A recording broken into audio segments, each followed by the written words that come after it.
School!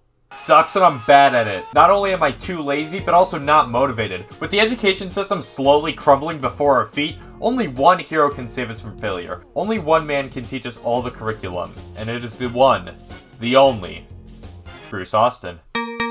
Sonic the Hedgehog goes with school almost as good as a toddler in Dorsia. They both just kind of ruin it. I mean, Sonic, the too cool for school mascot, and he's going to school. His own school. This was one of those weird games released between 1994 and 1998. Yeah, after 3 and Knuckles, Sonic just kind of didn't do much. Obviously, if it wasn't for the cancellation of Sonic Extreme, this era wouldn't have been so weird. We got some solid titles here and there, but for the most part, it was a heavy dosage of mediocrity. Sonic's Schoolhouse was among these games, and it wasn't remembered for its experimental flavor of 3D. It was remembered for being bad. The first educational title to play like a game, yeah, okay, Bruce. Developed by BAP Interactive, a game company that has only developed this and Bloodwing's Pumpkinhead's Revenge. Gotta say, solid lineup. It feels kind of weird playing this game now. I used to play a lot of these edutainment type games as a kid, usually point-and-click adventures starring whatever Disney character of the week it was. It was either that or Booba Wiggle and Giggle. Yeah, go wiggle and giggle with Booba. But by the time I even knew about the existence of Sonic, I already kind of outgrew those type of games. Ah, who the fuck am I kidding? I'm acting like I didn't just play Mickey Mouse's preschool every now and then. Look, it's a really good game, I promise. I'm Sonic. Click on me for help. Alright, so Sonic is voiced by a woman for this outing, which is pretty awesome. I'm gonna use profanity. It's not even my lack of creativity that surprises me, but rather the fact that the game even allows me to make this my name.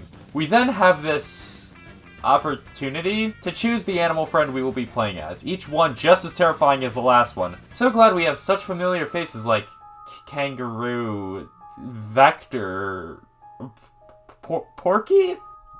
Is that Amy? I went with the Coca-Cola polar bear because not only were polar bears my favorite animal as a kid, but he also just seems like kind of a pimp. The game has separate difficulty options for all our savory subjects like English, math, and recess. Like I said, subjects. You can select anything from kindergarten to 4th grade, which honestly is above my comprehension level, but that's okay. Anyway, let's take a metaphorical field trip to the Schoolhouse of Hell.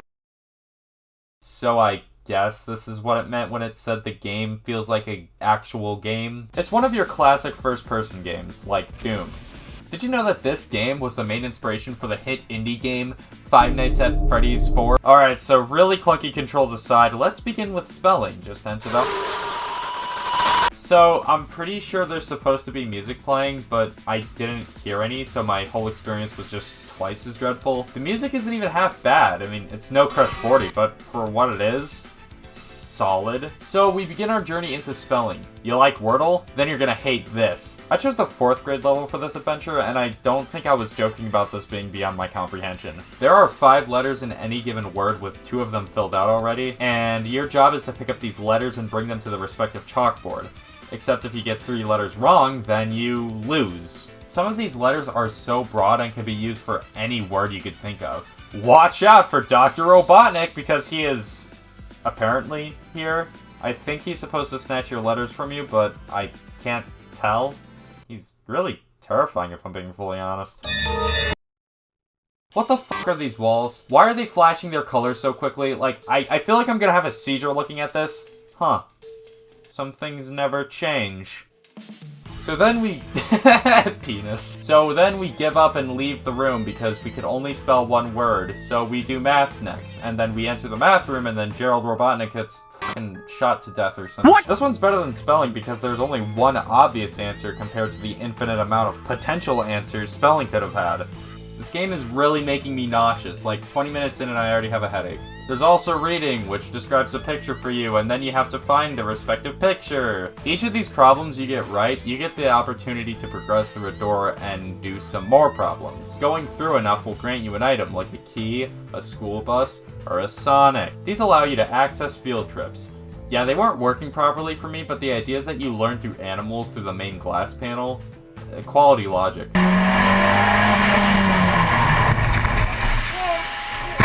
Sonic is fucking terrifying in this game. He'll just spin dash around for no reason, and when you're trying to go outside to get away from the blue bastard, there he is. There he is! One moment he is behind you, the next moment he is opening doors from the inside. Finally, there are some recess games you can play.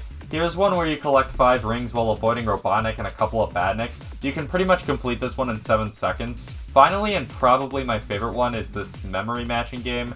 It's nothing too special, but it does indeed exist. Other than that, there's a 2-player mode for you and your best friend, and a gumball machine. The gumballs represent the amount of problems you've solved. You can print it out as a certificate because fucking diploma, I collected 23 gumballs. You know, as a kid, I thought Sonic was cool. As I should have. Discovering this game when I was about 10 taught me something really important. The same franchise that gave me Shadow the Hedgehog and Winter Olympic Fun also gave people Sonic's Schoolhouse in 1996. And you know what? I'm happy this game exists. Its existence is so strange, the textbook definition of an enigma, if you will. But, you know what? It's really good. Yeah, this is really the first computer game that feels like a game. I really liked it. I loved it. Its quality is exceptional, and is the first good Sonic game in 15 years. Gone are the days of him kissing members of the female species and being a Morbius ripoff, because now we have Sonic Schoolhouse. Better than 3? Absolutely. Better than Adventure 2? No debate. This is the only game we need. All hail Sonic Schoolhouse. This is art. This is God.